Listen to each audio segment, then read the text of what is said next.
The fourth day of the conference. To remind you, we have a sixth edition of the Innovation Frontiers. It's an annual event during which we talk about the forefront problems related to the innovation Mm. before they start. Um, Today we're going to talk about the resiliency and the well-being, and you probably heard our nice segue into this about building the resiliency in the people. I learned about the resiliency when I was quarter through my residence, when we start talking that actually we have to be somewhat immune or able to withstand the shock of our work. This became a little bit more and more sort of interesting subject, although subject itself it's not, I would say, entirely new. It just come back and we talk about this much more. But resilience also came back a lot during the COVID-19 pandemics for pretty much everybody from the regular folks to the medical people. This conference is organized by two people. This is me, Chris Oldański. I'm the professor at Mayo Clinic in the Department of Anesthesia and Critical Care. I'm also president of this Society for Healthcare Innovation. That in that capacity, I speak over here. Linda McDonald-Glenn is my partner in crime. She's absolutely awesome person. She works at the University of California, Santa Cruz, and she's a founding director of the Center for Applied Ethical and Values and Advanced Technologies at Crown College. Linda put incredible interesting spin on our innovation frontiers, putting the dimension of the ethics and moral and sort of Socratean thinking, sometimes even, into the technocratic approach that my society sometimes represent. This is sponsored by two entities, University of Santa Cruz Crown College, who is open to the students on all walks of life and focus on the social science. Is also a center for the Caveat, which is the organization or entity thinking about ethical implication of technology. Society for Healthcare Innovation, our mission is to work on spreading the innovation and making the innovation available to all people. We believe that innovation is not elitist, it's egalitarian, and our efforts are sort of focused on that. Today's format is very simple. We're going to have an introduction, which we're going through. Then I'm going to hand this over to Linda, who will introduce our speaker, and then we will have a discussion combined with the presentation. To remind you, this is streamed on the YouTube. It will be streamed on the LinkedIn, and at the end, we will have some open Q&A. We usually close conference around 90 minutes duration. Sometimes that means that we have to cut the people off, actually most of the time, but I think in the sake of everybody times, that's a wise approach.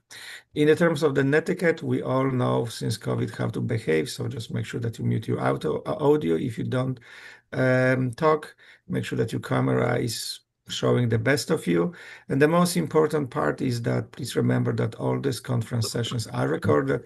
They will be published online, and that means they will be always available for the posterity. Saying all of the above, I'm going to hand this over to Linda so she can introduce our speaker and then continue with the conference flow. Thank you very much. All right. Thank you, Chris. It's my pleasure to introduce my dear friend and colleague, Lisa Berkeley, who she and I started working together, I believe it was around 2020. And she's just one of my favorite people. So I'm so glad she's here today. She's the founding director of UC Santa Cruz's Resiliency and Wellbeing program, where she pioneered innovative tech-enhanced approaches to student mental health. And her evidence-based program has served more than 500 students and achieved remarkable outcomes. 86% report better management of stress, anxiety, depression, while 83 demonstrated significantly improved life management skills. I've heard wonderful things about this course. Um, and Lisa bridges the academic practitioner divide with 30 plus years of experience in holistic well-being education across international settings. She co-founded the Center, Caveat, the Center for Applied Values and Ethics in Advancing Technology, with me, and she is the executive director. And the center examines technology's impact on health and well-being. Her innovative work includes developing support tools for student flourishing and creating scalable public health interventions. So she's previously established groundbreaking healthcare programs in conflict zones, trained 500 plus volunteers who delivered 27,000 plus hours of care to 2,000 plus patients. Her longitudinal research demonstrates sustained well-being outcomes with 87% of the participants thriving years post-intervention. She was also the recipient of the 2024 Excellent in Teaching Award at UC Santa Cruz. And her background, she holds a PhD in leadership and change from Antioch University, and is well published extensively on well-being, leadership, and health transformation. Welcome, Lisa. So good to have you here. So good to be here. I'm very excited, and I'm enjoying this conversation, and it's I want to give a little bit of kudos back to you, Linda, because you have been a friend, a colleague, and really a real ally in holding a vision for making the world a better place. Thanks. I sent you a Taylor Swift video, the one that's called "Canceled." You know how your friends are. You know who your friends are because you have matching scars. I thought that was That's a great line. That's a yeah. great line. Well, I like to begin this conversation a little bit with one of a video. Actually, it's an Instagram video that I saw this morning that actually touched me deeply, talking about kind of the state of the world that we're in. And just for a little bit of context, it's by a woman named Rachel Pollen Goldberg. And while she was speaking about, in particular, she lost her son in the Israeli-Gaza war. Thank God, hopefully we're at peace and moving forward. But what her commentary is really about the state of the world overall and the kind of the global crisis that we're in. And actually what I've seen in my classes, but also it doesn't take a rocket scientist to have a look around the world and see that we're all in a process of like, how are we going to move forward? So I'm going to just cue this up here and get this going. Hold on. Okay, can you see that? Are we good? Yep. All right. Yep. The Hebrew word for crisis is mashber. The root is shever, shattered. There's a shatteredness when we're in a crisis. We are in a crisis right now. What Rabbi Sachs points out is that biblically, in the Torah, mashber actually means birth pains, labor pains. It's the same word. When you're in the moment of true physical labor pains, it is a crisis to your body. It is a crisis that can feel that you're at the end, that something's going to tear you apart. And actually, it's an opportunity for birth and life and something better. And I think that my prayer for all of us is that we are in this moment of despair and broken shatteredness and crisis that is going to birth something really alive and filled with.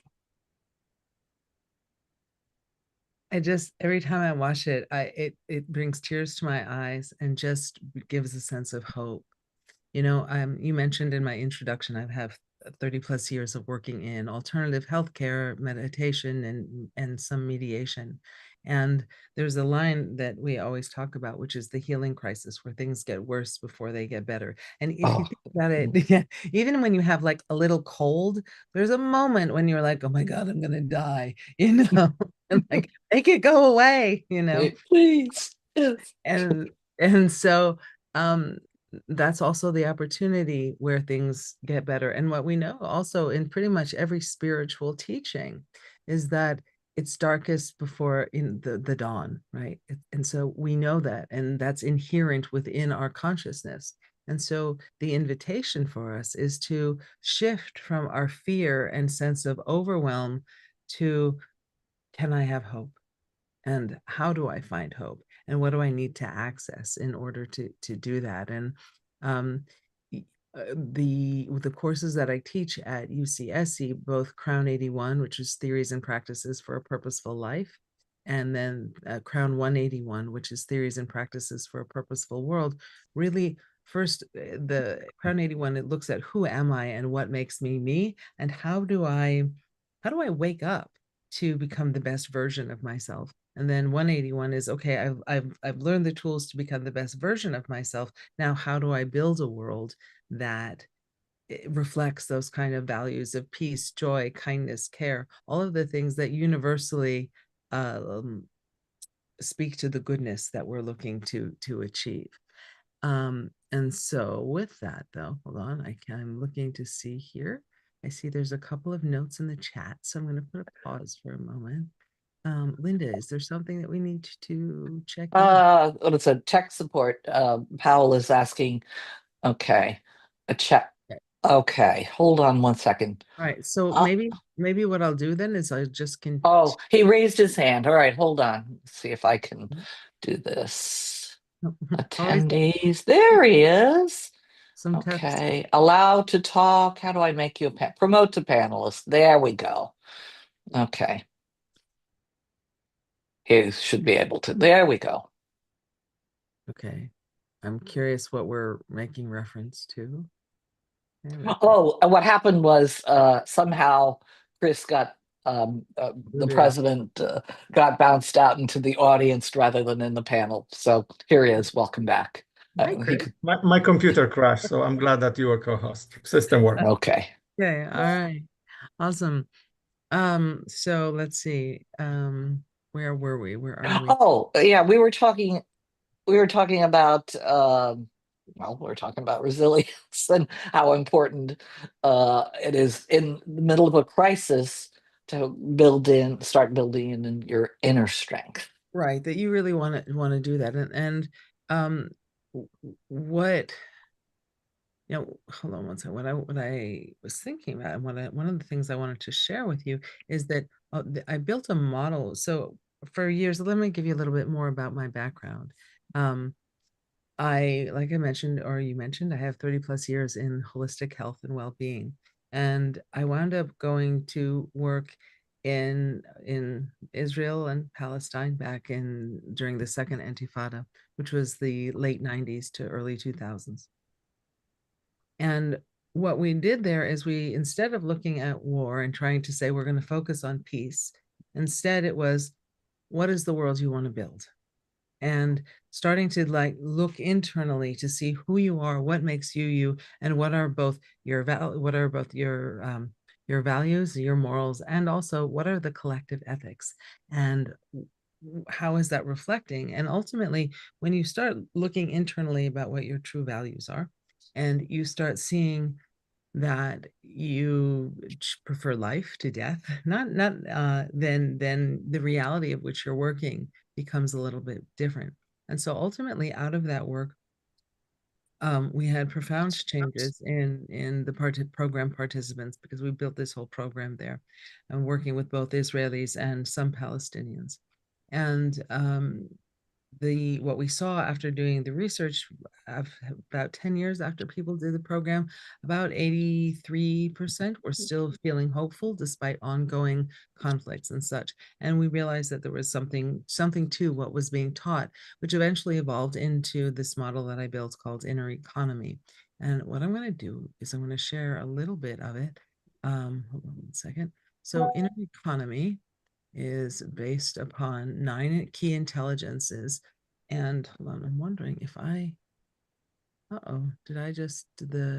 did it stop sharing? Oh dear. It did, but that's okay. That's okay. I just want to interject at this point that one of the things, what you're talking about, sort of doing the inner reflection, also reminds me of one of the things that Michael Schur talks about. Michael Schur being the creator of The Good Place.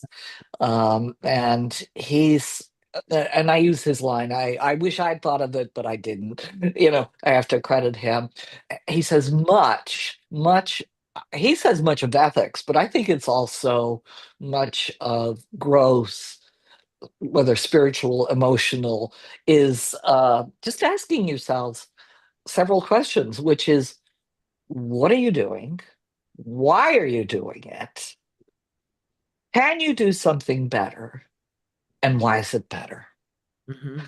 And that sort of reflects, it forces you to reflect on yourself and your actions, and serves, I think, as a great, I'm not sure what the right word is there. Not so much, maybe a mirror, but Mirror or also framework. I mean, when you framework. start Yeah. looking at who you are and what makes you you, and then what are you responsible for, that can start to become a little uncomfortable when you really look Yeah. at yourself, because there's this great thing. I know we're down a little bit of a rabbit hole, but that's okay. That's okay. Like you have a finger pointing at one person, you're this, you're that, and then but you actually also have three fingers pointing back at yourself. Good point. Yeah, that's So right. the need for personal accountability is really a very important thing, especially also when we're looking at building resiliency. You can't, and as I showed that video initially, just everybody's freaked out because the state of the world is feeling very chaotic and feeling perhaps disempowered. But when we are able to say, okay, so what can I control? What in my surroundings can I have an impact on? Then you start to feel empowered and the momentum can start to build. Yes. um and when we look at resilience and we look at like the collective definition of how we do that, historically we look at the role of GDP, or gross domestic product, or GNP, gross national product, which is kind of the measure of a national well-being. Mhm. But in fact it's not really such a good way. And I will say, was a result of COVID, one of the good things that has come out is we've recognized, oh, there's this whole mental health component that we haven't really looked at when we're defining people's well-being. And so, like I mentioned, I started to develop this inner economy model, but I'm having trouble with the slides right now, so we're going to just carry on with the That's conversation. okay. I Yeah. did notice in the slides that what you did was you broke it down into several components. Right. Well, so Um, yeah, I'll go there in a second. So mm, in what we were really seeing is that we've missed out on what is like the core economy, what makes an economy thrive, right? And ultimately it is the people, right? And it's more than that, it's all of the unpaid activities that make a society thrive. Child rearing, volunteering, building the social fabric in order to support one another, because neurologically we are hardwired to need one another, but we forget that. And especially in days of all of these phones, oh my most people goodness. are around their head in their phone, right? And we know this, but and thank goodness people are beginning to realize this. And I don't know if you're seeing this in your class, but what I'm noticing is my students are saying, no, I'm not on any of the social medias right now. I try not to limit, like I don't want to do it anymore. And I that have noticed. I it have noticed. it gives me tremendous hope. It's like, okay, we're remembering who we are and our need for interconnectedness.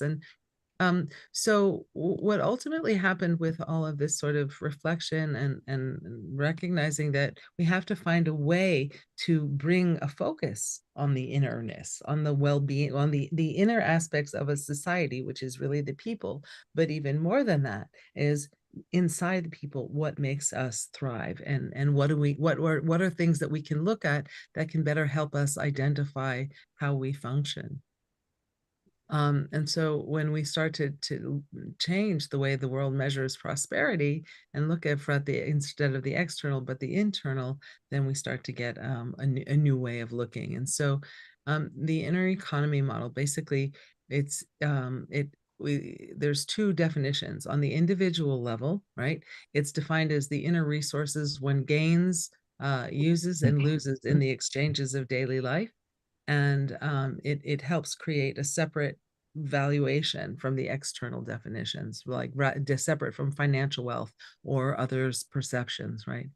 And then it includes such things as our resiliency, our sense of inner peace, our integrity, and then hopefully like the things that we learn from failures.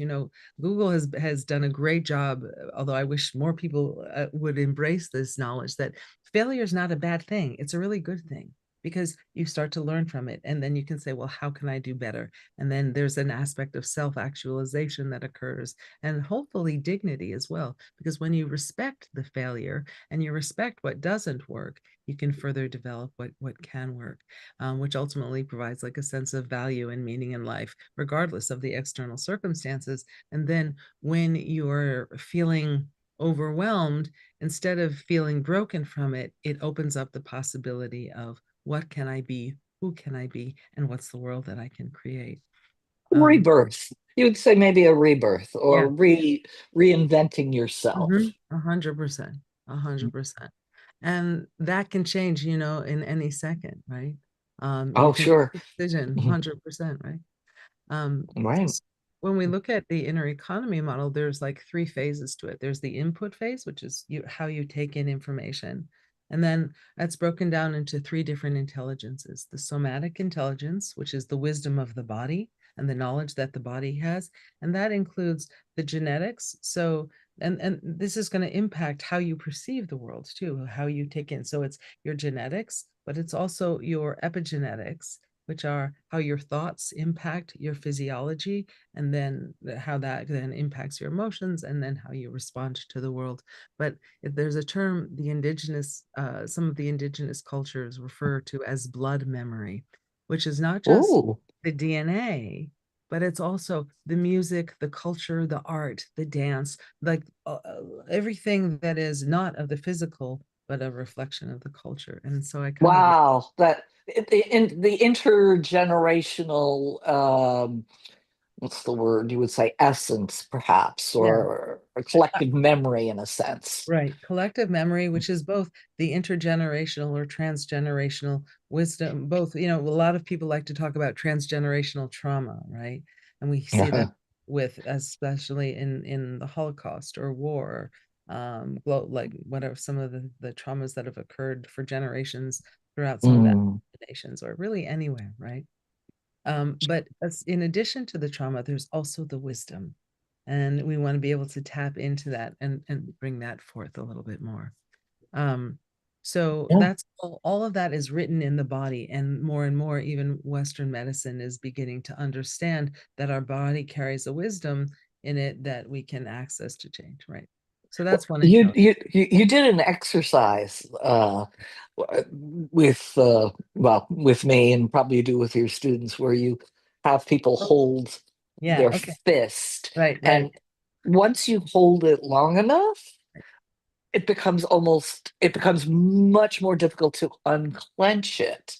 Okay. So the wisdom of the body, listening, I mean, that's something that you know what? Really? We have to wait till college to learn about this? Oh my gosh, I'm gonna try not to get on a soapbox here, but I will say this. The one thing, like, think about this. The only thing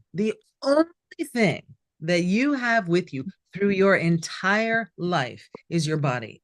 Yeah. And nobody teaches you how it works, how it functions, where your organs are, the relationship between mind, body, spirit. Like, it's like you're given like a high-end, brilliant vehicle, but nobody taught you how to drive. That's right. Yeah. And the capacity of the human body's ability to heal itself is phenomenal. It really is. I don't know the percentage, and the sake of potentially putting Chris on the spot, but given his medical background, he might know this, but like I forget what percentage of our brain that actually we understand how our DNA works and how our body works, and as far as like we're an untapped magnificence. It's 3% for the brain that we can account for, and for the DNA, we actually, up to 2010, we believe that 90% of the DNA is silent, which we're now learning for the last 14 years. This is actually research I do. We're learning that this actual silent DNA does a lot of regulatory mechanisms that we still don't understand. And to give you an example, I studied something called the epigenetic, which is, and one of the mechanisms is something called the methylation island. Mhm. So the newest technique that we have can detect 975,000 methylation islands, and there are 20 millions of them in the DNA. So we're barely at 5% detecting them. I don't know where we are at understanding them. That would be completely different ballgame. So no, we're ignorant. There's no doubt about it. Failure of this like magnificent gift we've been given, this body. Wow, it's amazing.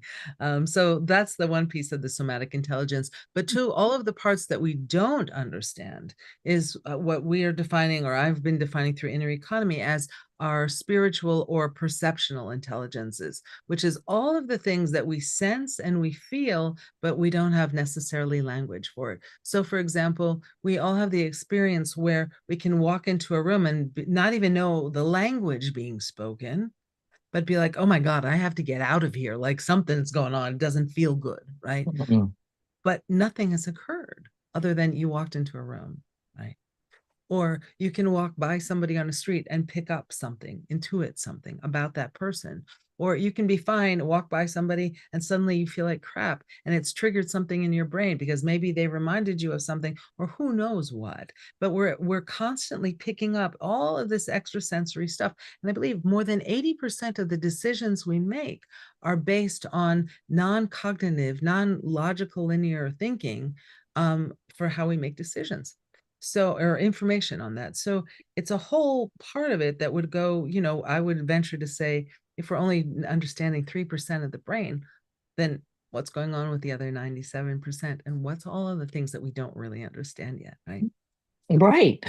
And listen, sorry, I just wanted to, when I worked at the American Medical Association, we would talk about, the connection with the brain, body, the mind, body, spirit.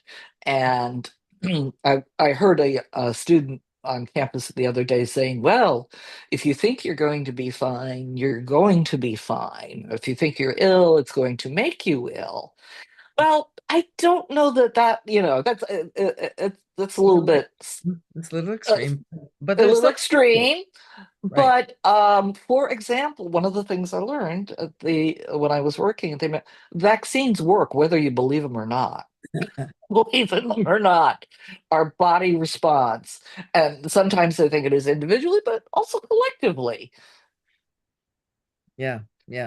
Well, and I think that was a little extreme. You have to be Yeah, careful with all of these you things.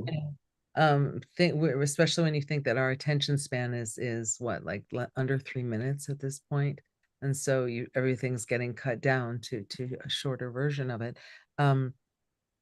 But there is some truth to that, I think, and this is when you start to look at that how we perceive the world. If you wake up in the morning, and I believe there's now enough research on this, and you start thinking positive thoughts, you do your daily affirmations and write down the gratitude, it does something to your brain, especially if It you're does. writing it, of like focus on what there is to be grateful for. And then you can move forward through the day. And when you start to when you train your brain to say, like, what are the lessons that I can get out of this? Or what's my responsibility for this? Or how can I grow? How can I become better? When you The start growth mindset. The right, growth mindset. exactly, developing your growth mindset, then everything becomes an opportunity rather than a challenge. And challenges become okay, they're a challenge, but nobody died. So that is, and we get into that, but I want to circle back again to the other intelligence about input, right? The other is our environmental or ecological intelligence, which is looking at what is the world around us? What do we surround ourselves, not just in nature, but also the built environment? And what's the relationship between those two? Because ultimately, what we're looking at is what is the world that we're trying to create, and what's our responsibility in that? And what we put out is going to come back. There's the law of correspondence is I put out something, it's going to come back. It's going to, or some, in Buddhist things, we'd be talking about karma, right? But Karma, dharma. right, Yeah. karma, right, whatever you want to call it. Well, and I don't mean that in a dismissive manner. I just, No, I get that. Yeah. okay, but pretty much every spiritual practice or every philosophical maybe not every philosophical framework, Most. most have some sort of, if not direct, some sort of subtle hint at this law of correspondence, right? As above, so below, as below, so above, and as within, What so you put out is what come you get back. right. Yeah. So when we think about that and we're looking at then, well, okay, we're working on our inner worlds and our interrelationship worlds. What is the world with what is our relationship with the worlds around us from the built environment and the natural environment? And here's something that I always, this is, I do give people a little bit of a trigger warning here, even though I just was on a soapbox before we started about my issue around trigger warnings. But we'll get to that in a minute too. But if you think about this all the time, we are breathing each other in all the time. So if I am inhaling, right, I'm breathing all of the air that's around me, right? But if I'm in the same space with you as you're exhaling, right, everything that energy, that breath has gone through all of your body. You're exhaling it out and I'm breathing it in. So we're in this like exchange, and this is non-scientific. Let me be very clear. I'm not even pretending this is science. I'm going to just speaking more on the energetics level. But the point is there's this place, this spiritual or perceptual intelligence. If we're breathing each other in and out, if you think about when people sync up and they have like sort of telepathic experiences, we're about to say the same word at the same time. How is this happening? What is going on, right? So if we're breathing each other in and out, we're literally one and the same. And many spiritual practices recognize, oh, I am because you are, or you are because I am, or we are, I am because we are, right? So the Ubuntu philosophy. Yeah. Right. But it's in so many ways. When we look at our interconnectedness, we're literally breathing each other in and out, and not just systems. Yeah. Systems are dynamic. Right. That's right. That's right. Systems are dynamic. So we do have impact on each other. None of this exists in a vacuum. And I think it's so important to recognize, as you pointed out, oh yeah, we do. Our interactions are at, oh my God, the molecular, all these different levels. All the things that we don't know, right? And so the trees are also breathing. As we're understanding like how nature works and trees and their underground interconnected communication things, this is all part of our consciousness, right? And so when we start to freak out because the state of the world is chaotic, can we instead tap inward and look at what are we taking into us that can help us recenter, reground, learn from the trees, learn from the earth, learn from the mycelium. I love the mycelium. That's right. Yeah. So in the inner economy model, we're taking all of that in, and then we move from, that's the input stage, and then we move to the next stage, which is the processing stage. And that's, okay, now we have all of this data coming in. How do we process it? And obviously the way that we do it, as we understand ourselves right now, is through our cognitive intelligence, how our brain interprets it, right? But that's going to be divided into sort of another 4 areas. It's going to be our emotional intelligence, which is also influenced by our social and our cultural and our ethical intelligences. So you're breathing this in, you're taking all this stuff in, and then how do you interpret it? Well, your brain, when you look at your social intelligence, you're looking at your friends, your family, your immediate community, and how does that have an impact on who you are and what makes you you, right? So I'll give you an example. During the Black Lives Matter protests here in the US, but although they were also global, there was all of this racial tension. And I worked with a community where there were a number of white folks who said, everybody's equal. This Black Lives Matter movement is nonsense, and didn't want to look at the systemic contributions to the social issues. Okay. I'm not going to fight with you if that's your belief. Okay, if you really believe everybody is equal, and if everybody works hard, and we can get to that place, cool. You're then holding a space in consciousness for everything being possible. fabulous. So, but let's look now. Let's look at who you are. Now, you believe that. Do you have any friends who are racist? No, all my friends believe this same belief. Okay, great. Okay, cool. So now let's look at your society, your community, your friends, your family, and then let's go out a little bit more. Is there anybody in your, I don't know, neighborhood, maybe your city, who maybe is a little racist? And well, yeah, I could say I could see that. There are a few people. Okay. All right, cool. All right. So let's just put that aside. Now let's look at your culture. And what is your culture? That's going to be like, so for example, if you live here in the US, that's going to probably reflect more of your social and your immediate, but then there's cultures. There's so many different cultures which feed into the way that we see the world. You know, if you grew up Mhm. in I don't know. I'm just thinking of one of my students the other day who grew up in a very strict religious household where their religion and their culture really prohibited women from going out wearing shorts and a t-shirt because when they believe that women should be fully covered. Okay. Right. So the culture there had an impact on that person. And I'm gonna come back to the Black Lives Matter. I just want to define what we're talking about here. Or if you grew up in like a multicultural, maybe you grew up here in the States, but your one parent was, or one person who raised you was Mexican, another was Italian, or you grew up in a household where somebody is of an Asian background or whatever, that's going to have an influence on how you see the world. So I think like of one of my like boyfriends from when I was 20 who was Indian. And I would go and visit, he was first generation, and I would go to visit his family. And I was quite close with them all. But when I would step into their house, I did not feel like I was in America, you know? Mm, Obviously, mhm. let me rephrase that. I didn't feel like I was in Western culture. I was in an Indian culture, the music, the smells of the food always being cooked, the style of the furniture, right? So that's going to impact on how you function in the world. So let's go back to our lovely human who said that this Black Lives Matter is nonsense. So when I said, okay, so okay, you can see in your society, the social structures around you, you do recognize that for some people, this is, you know, an issue. And he says, well, okay, yes.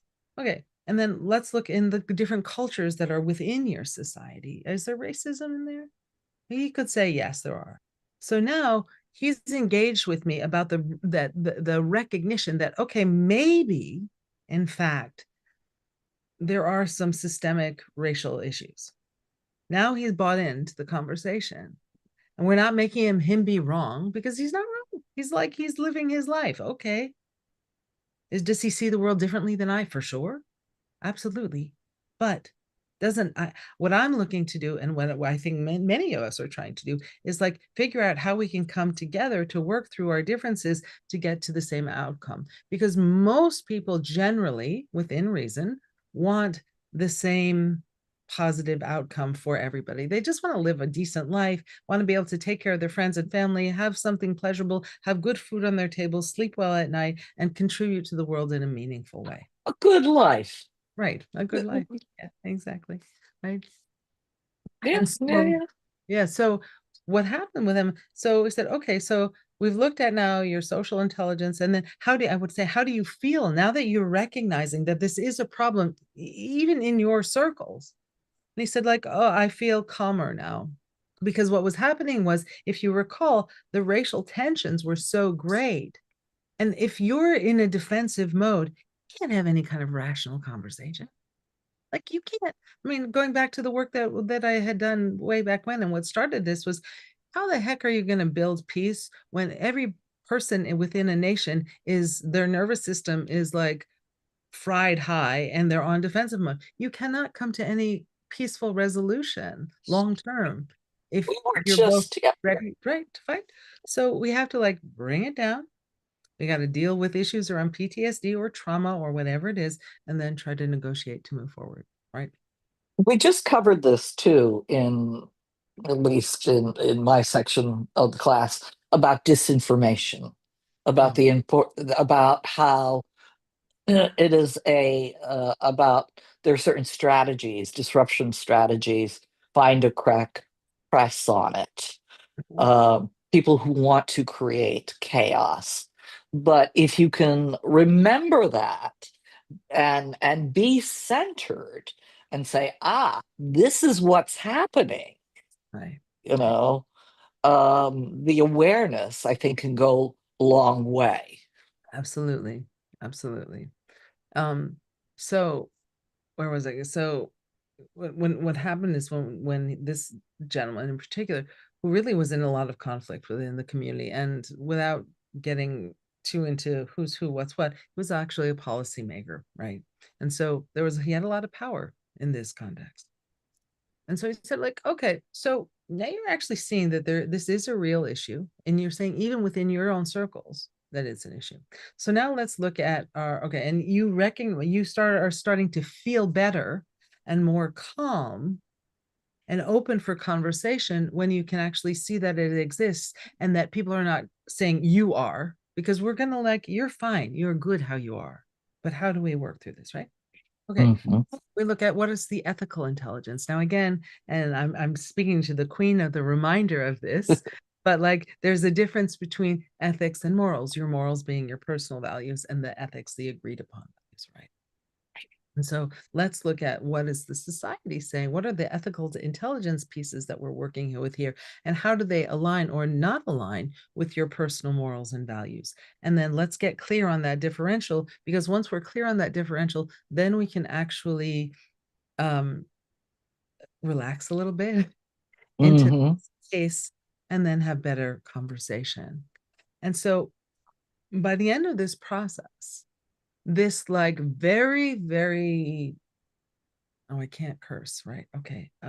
This very, like this something was very resistant, I'll say that. They're like very resistant to the social movement that was occurring and didn't even want to deal with it and was fighting it, was now like, okay. And so my ask of him was like, okay, so you see it is a reality around you, and you get it, right? Like for some people this is real and you're able to see it. He's like, yeah. And I said, okay, so my question for you, with curiosity and wonder and care, I ask this: how can we take your belief of equity and equality, and how can we use that to help lift everybody up and get us on the same page and create policy and practice that reflects that? We're not making you a bad guy, because you're not. Yeah. Like, how are we going to do this? It was a 180. Wow. And literally was like, okay, I can do this. And so and then we're going to circle back. So now we've hit, okay, the input. And again, if you think, let's go back to the input in this example, right? The input, his body was resistant and tight and holding because he was being attacked for being an ignorant white man. Okay. Yeah. And so he's shut down, he's defensive. And then anything he's going to pick up, like he can't actually perceive very well the world around him because he's shut down, and everything in his brain and biology is saying, get the heck away from me, no, and resistant. So we've kind of started to remove that so he can drop more into his body, be more present, and start to feel around him and feel safe and secure. And then he can like start to think better, more clearly, more kindly, more caringly. But then I said, so let's ultimately, oh, sorry, I got sidetracked. So that's all the input, right? And then we went to this processing part. And then the third part of the stage of inner economy is the crucial part of the output. It's what is, and that's expressed through creative intelligence. What you say, what you think, even, because again, we talk about the extra process, the mind reading stuff and the extrasensory stuff. So what you say, what you think, what you create physically, or even with your, like the worlds you're literally building. So going back to this man, I said, so we've been through this. Now, how are you going to help us create a better world? How are you going to do it? And the conversation was completely different. And we had buy-in. And so this model helps get rid of blame and shame and all of those things that interfere with our stories that keep us from moving forward in a positive way. And so by accessing it, we're literally creating a world that is there's a safe space for everyone to engage. and helping us heal and move into a space of thriving. And so that's really, I wanted to share this with you, and why I wanted to start off with that video about, like, we're in a crisis, but can we shift? And I believe we can, 100%, right? That how it's not even can we, it's how are we going to shift into a healing and thriving capacity, right? So much of what you are talking about overlaps with, oh, well, so many different philosophies and spiritual practices. One that comes to mind is being in the moment, being present. And to me, what I'm hearing you say, and correct me if I'm not interpreting this correctly, but presence meaning recognizing what your body is saying and the interactions. Yeah, Because if you're centered and you're grounded, then recognizing that you're under attack or that your body is reacting and shifting I mean, it sounds like the importance. What you're talking about is bringing presence into the room. yes. And I would say it's because, this is something I've been thinking about a lot with it is, you're only as present as your stories are healed. Mhm. So we all have a story that We do. influences the reality, right, of how we function. I'll give you an example. Yeah, I'm going to throw myself a little bit under the bus for a minute with love. Okay, you know what? Nobody's perfect. Right. None of us. That's good. I like that. I like that. I was with a friend of mine last weekend, and he's like, "Lisa, you're so defensive." Like, no, I'm not. No, I'm not. Yeah, Like, it was a you are. great way to get I somebody to know, be I know, defensive. right? It's like, no, you are. And the conversation kind of went on, kind of touched on it on a few times over a few day period. And then I realized, oh my God, he's right. Because I was like listening, because I really respect him and his opinion. And I was like, wow, he's right. I am defensive. And I've been called defensive before. But I was like too defensive to actually receive it. But with him, I could receive it. And and what I realized, because how he said it was like, you have to give a response to everything. I was just making a comment. And I was like, oh. And so through him, I could understand what it looked like. And I was able to create a shift. But I didn't know this about myself.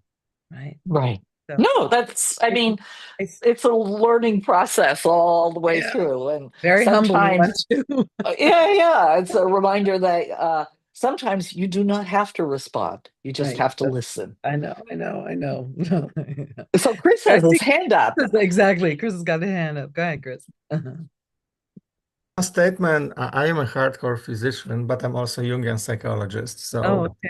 I Oh, kind of, I would like love to both have work. him. But I have a question for you. So you kind of talking about people kind of going back and connecting to themselves in a way and understanding ourselves better. But when you were talking about, I kind of noticed one thing. There's this race of the wearables.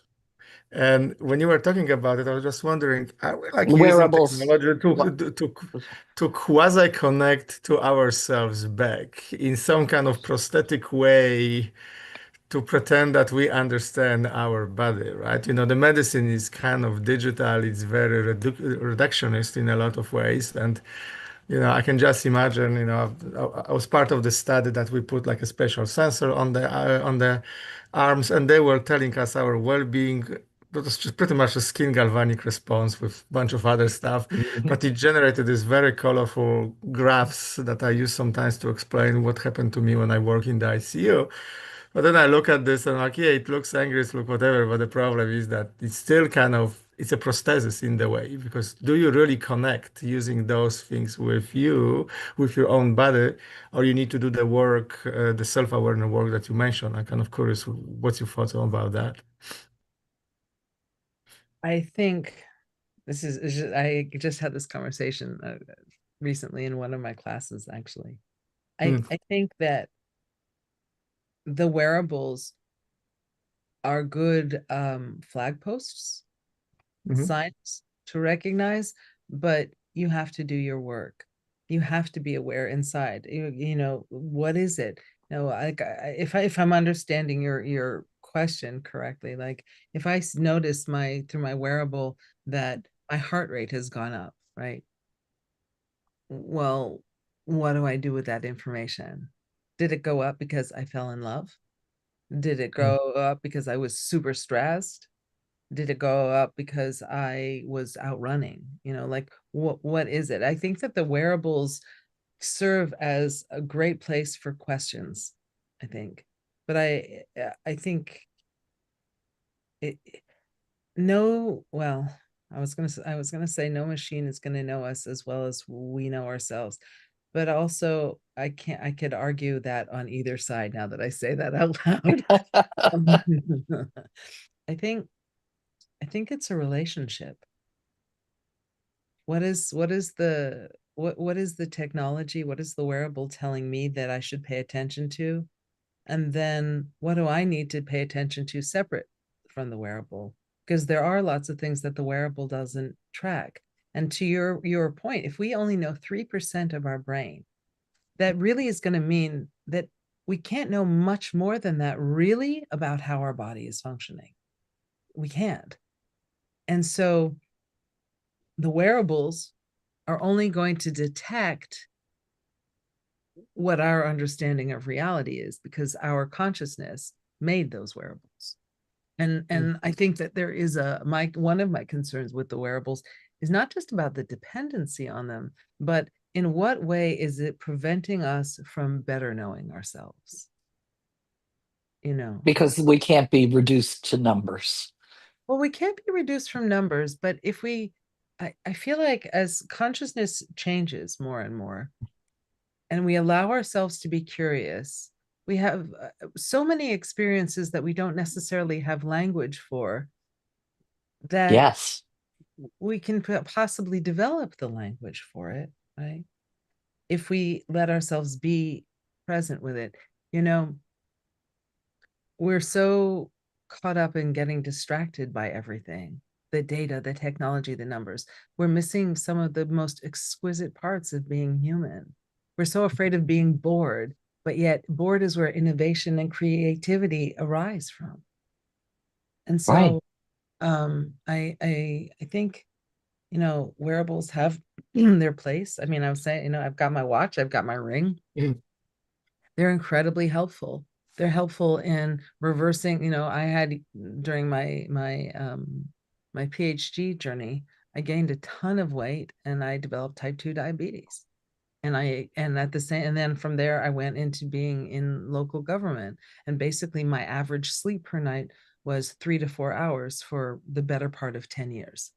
Oh my gosh. Yeah. And I mean, so much so that my family, who's very respectful about all kinds of things, my brother actually flew well, I can't speak. My brother came across the other side of the country to take me to out and say, like, we are so worried about you and concerned about you. You are not doing okay. You have to stop. And I was like, oh, Mhm. fine, right?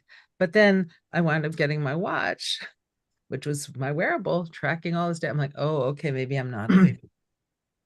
And so it's a good marker to sort of track the noise, the BS in my head, which can sometimes make me think I'm doing fine, but actually, no, I'm not. I And think so, we've all had that experience. yeah. So I don't know if it Oh, answers your question, Chris, but that's kind of my thoughts about it. What are your thoughts? But my thoughts, I think I agree with you. You know, we look at the numbers, but then even if you look at the numbers or the graphic representation, like me looking what happened to me, you know, stress-wise during the ICU work, I still look at this and I'm like, well, the reason why there's so much red and purple is because I did not do the work to kind of calm myself down and sort of approach this in a little bit more stoic way. And I think, you know, this is sort of like an insight which is sort of lacking. Like you always have to do the work. Okay, just because somebody gives you the data, what you're going to do with that, it's a separate question. So Well, I you know, win agreement. yeah, you know, you hit on something very important, I think, when you talk about your ICU experience. and you didn't prepare yourself well enough or build enough resiliency or strength or guardedness. But I actually interpret what you just said is that you showed up with care and compassion, and that hurt the heart probably a little bit, and the trauma hurt the heart. And there's been some phenomenal research actually about not only our different brains, but our cognitive brain, but our emotional brain, our heart center, and our gut, right? And that we make most of our decisions and we get the most information from our heart and gut brain. This brain is brilliant in that it's the machine that drives things, but it's actually responding to the heart and gut. And so like the places like the HeartMath Institute that is looking at the coherence and frequency from which we sync up heart to heart, energy to energy, and that really impacts how we function in the world. And there's also this incredible data about heartbreak and how you can literally have a broken heart that it comes from an emotional experience that breaks your heart or grief, but it can lessen your lifespan. It can really have a physical impact on your heart. It really can. And What just to add on that though, I'm glad you sort of brought that consciousness into this conversation, because really when we're looking to the future and how is the world that we're going to build, the role of love, the role of care, the role of compassion are crucial. And by the way, I'm not saying that let's all hold hands and sing, kumbaya, and everything's going to be peace, love, granola, and happiness. That's not. There are bad actors. There are people that are harmful, but it's not everybody. It's a relatively small percentage of society. But I think tapping into the heart space is really crucial because it is how we interact and we get so easily shut down. So, yeah. when I was when I was doing my work at McGill University in biomedical ethics, we had rotations in the hospital, and I did 6 months in the NICU, neonatal intensive care and pediatric intensive care unit. And I just remember coming out of that thinking, I don't know how anybody does this for any length of time, because it was very, yeah, it was very stressful, because you pick up on the emotions of the patients, the families, and these really, really difficult situations. So it's really important for our healthcare providers to take care of themselves so that they have that resilience, that ability to say, okay, I'm witness to this, but that doesn't mean, oh gosh. Do you understand what I'm trying to say? I do. And something I don't know, I can't remember what you just said that's made me think of this also, but it goes back also to something Chris was saying, was that, in the body, fear and excitement are almost identical through the nervous system, but it's how the brain interprets it. And this is this also interesting space of shifting challenge or fear into opportunity and excitement and lesson. And even in that space, even if you're looking, like I'm just imagining working in either NICU or ICU, and that trauma. And for full transparency, I have a family member who had a lot of very, very challenging health issues. And so I spent a lot of my growing up years in emergency rooms and within hospitals. Yeah.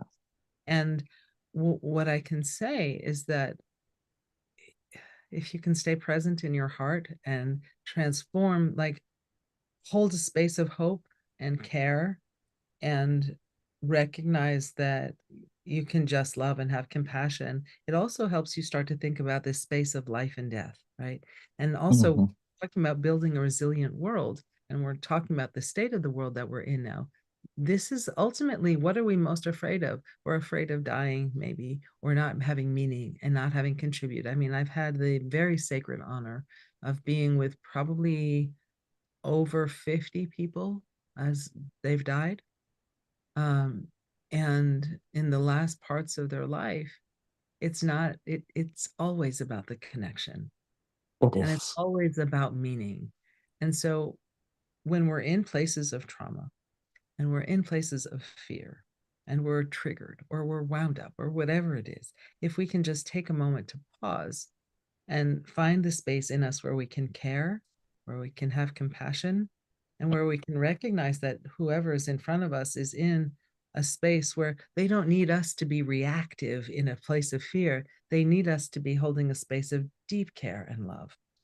And to move into that place, it's hard. Like, let's not, I don't want to make light of it, especially because we all have our own stories, right? So, like I'm a fixer. Like, when I see trauma, I gotta fix it. Like, I feel that. I and understand that. and sometimes the best way to fix it is to do nothing. And that's really hard. That is. Goes against everything my physiology and my makeup is, right? But we all have our own versions of that. And We so do. when we can say, like, okay, I'm going to shift to compassion and witnessing, not only when we choose to be witness with care and open-heartedness, it takes the onus and what we perceived very often inaccurate responsibility of having to fix something. Like, we have to just, and that's a hard thing, especially in a capitalist society, and where, like, we're being driven and we're taught we have to, independent. Like, we've just forgotten what it means to be human. I mean, we are wired to need one another, and we forget sometimes just the power of presence. Going back to Linda, what you were talking about, the presence of just bearing witness. Right. So, I think that wow. yeah, Chris, shall we open it up to this? This has been amazing. Shall we open it up to questions from our attendees? Are you muted? Yes, I will make them join the crowd. And there's a couple of other sort of funny things. You said the fear and excitement is sort of very close to each other, right? So when I was very young attending, which judging from my hair was a long time ago, I liked the thrill of coming to the unit. Okay, and all this, it was literally, it felt almost like an addictive medication to come to the unit, that you come and somehow you can still make this thing somehow work, even though in the morning it seems to be impossible to work. And I think one thing what happened during COVID, we discover as an ICU physician that we are possible to break, because there was such a pressure on us with so much turnover of the patients, to put it mildly. Like, turnover is the way how, when we call that the patient dies and the next one comes in the same place. And, I never witnessed a situation that in 24 hours I would have 4 people going from one bed. So, and a lot of people were like, okay, we sort of done, we can't take it anymore. So COVID changed a lot of things by putting the pressure on the system and sort of revealing the cracks that we sort of believe or we didn't believe that they exist. But one of them was this mental health, and it's slowly, very slowly, I think it's changing a little bit, like inner medicine, like this very hardcore Western medicine, but it will take a time. It will take a time. All right, I think all of our speakers, all our attendees can talk. Can I just take 1 second, Chris, to thank you, for having been of service during COVID in an ICU. I can't imagine what you experienced and witnessed. I don't know what state you were in. I don't know, but it sounds like a lot. And I really thank you for staying with it and for your commitment, because it's really significant. So thank you. Thank you. I hope you're okay. Good. I'm good. All right, so we have now we can open, so it's up to our student to have a conversation, or we can continue. But yeah, everybody's now in the audience. Okay, so who's got questions or additional thoughts or reflections? What has this conversation touched in you? How are you doing today? How's your resilience? Want to share?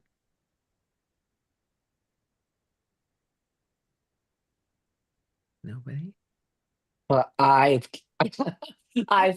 allowed everybody to talk. I tried to bring them in as a panelist, but people were declined. So I didn't mean to put you on the spot, guys.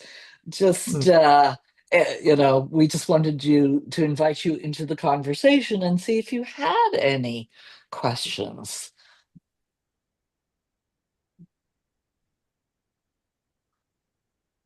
Okay. It's okay. Maybe you can also, in addition, just instead of talking, you can also put in something via Put the it in. chat Yeah. Yeah. if you're more comfortable with that. Uh, uh, Okay. So while we're waiting, uh-huh. maybe I'll ask some questions, which is like, so what do you all do to stay in a positive framework, or how is your mental health doing? What do you do to stay well? Well, I don't mind telling you. Right, And hold on. I saw yeah. So Melanie we're just waiting. unmuted. I'm Melanie, Hi, sorry. oh, my name is Oh, Melanie. okay. I'm part of Linda Glenn's class in bioethics. okay. I wanted to touch base on what you talked earlier about like taking in the natural world and kind of connecting and breathing with the trees when you're feeling anxious about the world, because that's something that I've been personally practicing recently because I've been really anxious and getting like really in my head about how society has been and acting lately. Um, and Mm. I was just wondering if you had any other like practices or beliefs in that like kind of touch base on connecting with the natural world. Because I Mhm. like going outside and like breathing in the same air as the trees and like taking in the colors and taking in like the present moment and being present with the natural world, because I think it's really important to connect on that basis for yourself and for the natural world too, because I feel like it's not touched upon a lot recently. But yeah, I guess that's my question. If there's any other practices. Sure, sure. Well, I'm at the sake of giving a potentially shameless plug, um, on I think so. If you well, two things. First of all, I'll answer your question, but then I also will invite you in our Crown 81 class, which is Tuesdays and Thursdays at 1:30. It's going to be next week or the following week. If you ask Linda for my email, and you can stay in touch with me. But we're doing actually an entire week of ecological intelligence where we have somebody from UCSC's environmental department who's going to come and take us on a field trip. And we're going to have a whole class outdoors working with different practices and techniques for working within the natural worlds. And then on the Thursday, we'll have somebody who's an expert in the built environment where we're going to be talking about and experiencing what does it mean to like, how does that impact you? So that's my shameless plug for Crown 81. But Mhm. you might really, given your question, you might really like to come join us during that time if you're free. Well, I think Melanie, I believe she's a CSUMB student because we have students from, Yeah. both colleges. Oh, okay. But all right, still You're that still being, welcome. Thank yeah, you. yeah. But that being said, also, well, I love how so many of these things definitely overlap, and one of the things that we've talked a little bit about in other classes is like things like forest bathing, going in and personally to me, a connection with the ocean is something that really just helps to ground me because I look at it and I say, this is ever changing yet ever the same. Recognizing the process, the flow, and reminding you.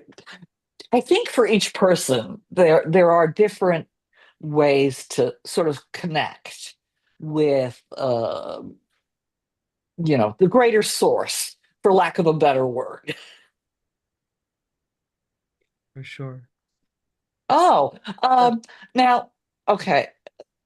Sorry, I noticed a little technical issue here. okay. I don't know. It seems like chat maybe is disabled, but we want to be able to have students. Oh, you know what? Go into the So what? question and answer session if you want to type in something. Yeah. All right, okay, so do the Q&A, okay, instead of in the chat. All right, so I think Melanie Mhm. also further answer your question. Sometimes just going outside and sitting with a blank notebook and a pencil and allowing yourself to doodle I know this is going to sound maybe a little, I don't know if you'll do this, but what happens is the brain and the hands and the body start to get more in sync together, and like the noise in the brain starts to clear. Yes, you can just sit there and breathe, but still that doesn't always get the brain to be quiet.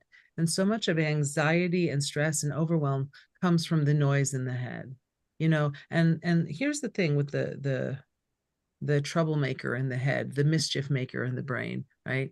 Is everybody has their own version of it, although there is a lot of universality of it, which is basically it can make you wrong. It can make you, it doesn't have a whole lot of good things to say. It's kind of a saboteur. But first of all, you also want to give thanks to that voice, because that voice is actually at one point, probably in your early childhood, was a protector for you. It taught you how to stay safe, and that voice may have kept you alive. I don't know. Everybody, there's a job, there's a what would you call her? I don't know if you'd call her a spiritual teacher or a self-awareness teacher, woman by the name of Byron Katie. Oh, yeah. She says this. She says, well, I can't use the word that she uses, but she says it's because we're live here. But she says it's the job of the parents to mess up their kids, and it is the job of the kids to fix themselves. And that is wonderfully empowering. It also gives a space for grace and compassion for your parents to help the transgenerational story evolve. Even if you have the worst horrible parent, doesn't matter. They probably did the very best that they could. Even if they didn't want you, they probably did the very best that they could within what they had. And so we develop the patterns for survival with what we grew up with. But those voices continue to carry on as we grow older, and they can actually help us become our own worst enemy, right? They can help us fail. They can help us. Then they can latch on to like whatever the issues are in the state of the world to perpetuate the reality that whatever your reality was, to keep that alive so that you can still try to fix it. And basically it's a no-win situation, right? And we make relationships based on this, and we do all kinds of like things to fix that hurt place inside of us. And so if we instead say to that voice, the overwhelm, I hear you. Thank you for helping me stay alive. Thank you for keeping me safe. And now in this moment, I am safe. Because ultimately it comes down to surviving, right? That's our biology trying to keep us alive. We're a living entity, like no different than a tree. Well, I mean, obviously very different, but like, trying to stay alive, right? So as soon as you can give your body something to do while you're reprogramming with an intention to be in nature, to calm yourself, for example. So you can sit with your back against a tree, or you can sit and you can look in and you can breathe it in, but also by sitting there with a piece of paper and just doodling, not necessarily, you can write words, but the idea is to not necessarily write the words. It's to draw and let your body just sort of take you wherever you need to go to help reprogram the brain and the relationship between the mind body, right? The other thing you can do is you can go outside and you can just stand there, and I don't think you can see me doing this. Well, I can try. You want to be able to, no, I won't be able to do it because we're on Zoom. So but Okay. you're gonna stand up, right? And in nature, you're gonna close your eyes and you're gonna scan your body, and you're gonna look inside and say, like, what does my body want to tell me? What part of my body is speaking or needs attention? And sure enough, I promise you will find some little place in your body that's asking for your attention. And you ask it, and you breathe into that space and ask it, what do you need? And what's the story you want to tell me? And you may have all kinds of stories that start to come up. And then you want to thank your body for letting you see that and letting you know that. And thank you for being in communication with it. Because the more you're in communication with your body, the more you're able to think and feel from a calmer space. You can hear and feel the stories. Those are your stories or those of your ancestors. And then you can use these all as tools to become more present for the here and now. Does that make sense to you, Melanie? That makes a lot of sense. Yes. Thank Cool. you so much. Welcome. Do you have any further questions? No, I think that covered about everything. Thank you Okay, so much. you're welcome. So the language changes, Lisa. I mean, we used to, being a baby boomer, I think we used to call this meditation. Well, we still do. We still do. And we still do. The point is that there is no one way necessarily to meditate, but I would say maybe a good word is connection. Connection with your body, connection with nature, uh, recognizing that you're part of something greater. Sure, for sure. Does anybody else? Chris, oh yeah, Go ahead. I'm sorry. no. Any other questions, Chris? Students, participants. The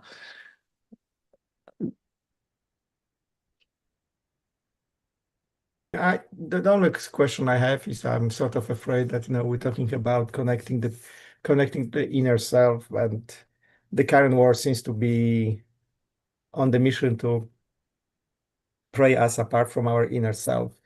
Yeah. So we have all this kind of advanced technologies which are coming, which seems to be again doing these things very, very, very, doing this separation in a very sophisticated way.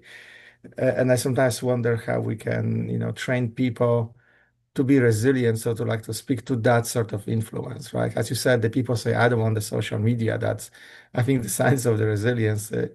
But a lot of people just have to survive this initial onslaught. Or are there way of doing this innovation, in some other way, which is a little bit more kind of supportive for your holistic development? Are you speaking specifically about the intersection of technology and well-being in that arena?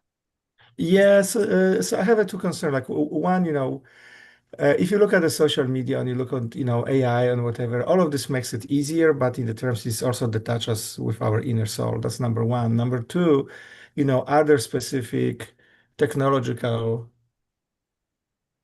items or approaches that can make this, for example, this connection easier, like, virtual reality, for example, right? Or is there anything else that, will put easier for us to do this connection? Because as of now, I think the problem is that despite us talking about this, the value of being connected to yourself is very much underappreciated in the world.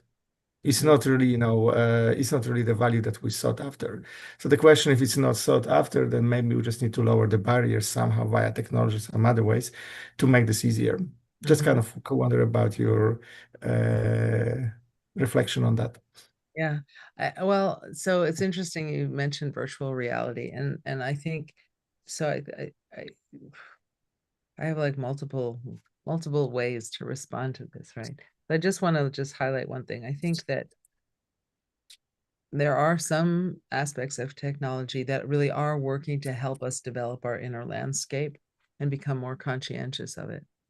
You also remind me of, I have a colleague, Yael Swerdlow, who founded Maestro Games, and she built this whole virtual reality space, I'll call it, using music and sound to help people, like mostly soldiers and warriors overcome PTSD, and it bypasses a lot of things that the cognitive processes touch on. There are other things like using the gaming industry. So for when we first started Crown 81, we had an app that we worked with for a little while, which was we used the virtual space. So every morning you would wake up and there would be an assignment that you would do, and you'd watch a video and then you'd give your feedback. But then your colleagues, your classmates, or other folks who were also on that app could respond, and you would have to give an affirmation to people. And so you started using the device became a tool of positive affirmations and communications around a particular, not just there was a video, but there was also a thought prompt of the day. And so Oh, that's how we got people to start to become more engaged. Um, I I think, love that. yeah, it's a quite a successful app. We all, with that said, we also decided to, I'm still dancing with where I fall on it, honestly, I because understand. Yeah. trying to help people remember what it means to be human, because we've forgotten how to interact, like, in the day-to-day world, in the day-to-day life. And so I Yeah.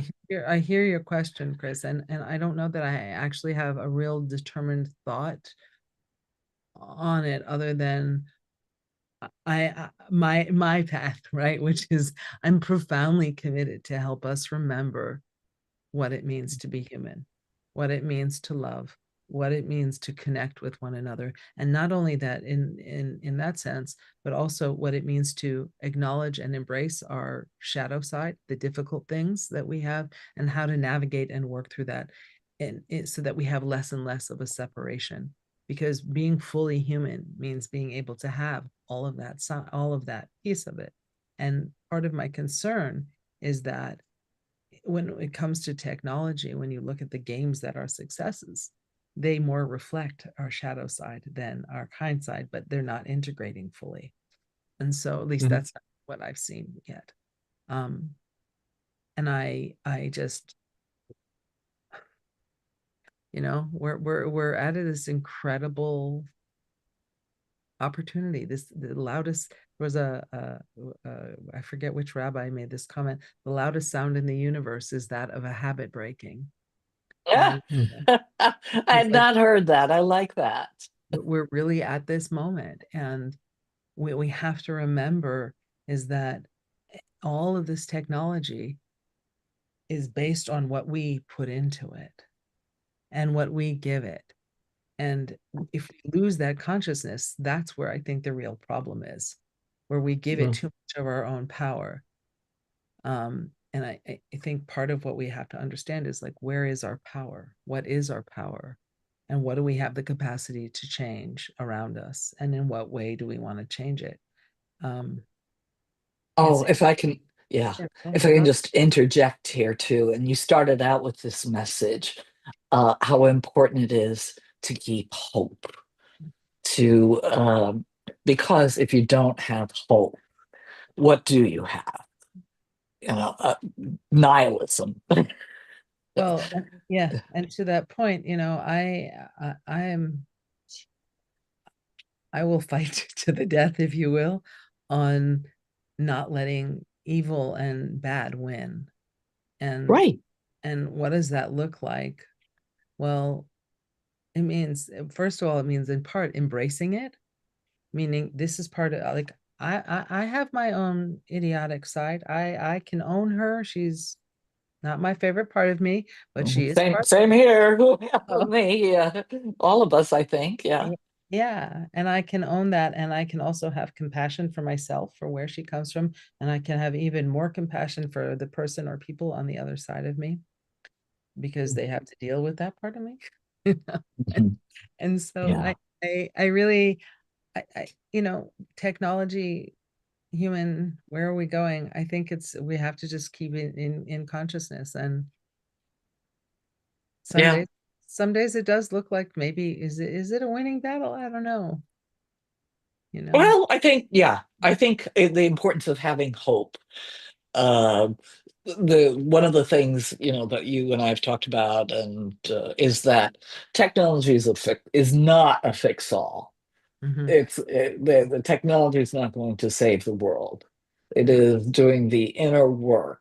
It is thinking about our place in the universe, our place individually, our connections with each other, and the importance of maintaining hope. Jane Goodall said this in her final her final interview. Don't lose hope. Always hang on to it. Fight for it. It is worth fighting for.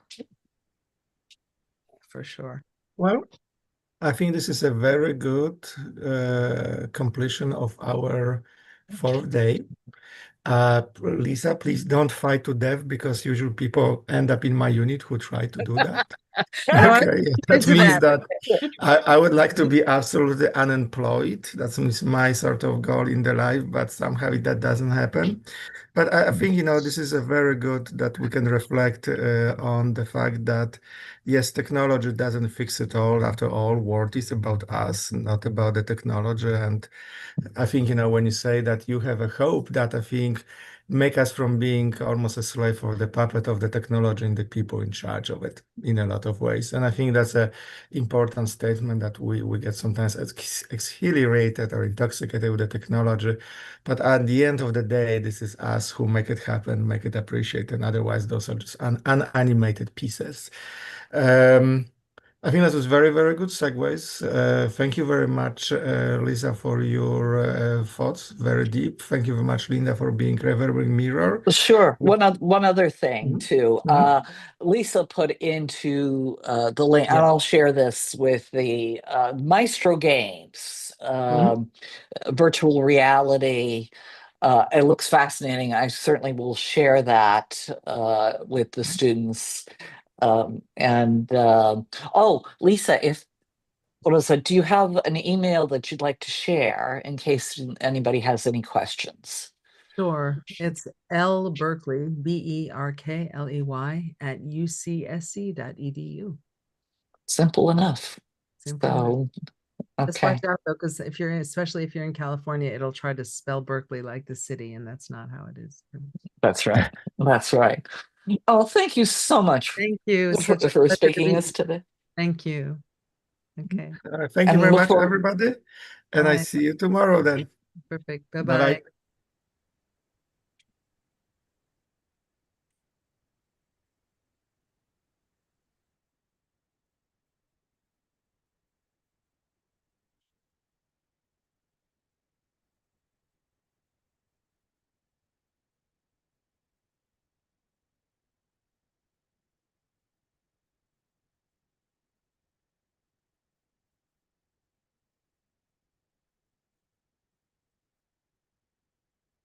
Okay. Uh, Powell, thanks. Thanks for the support, and we'll talk to you later.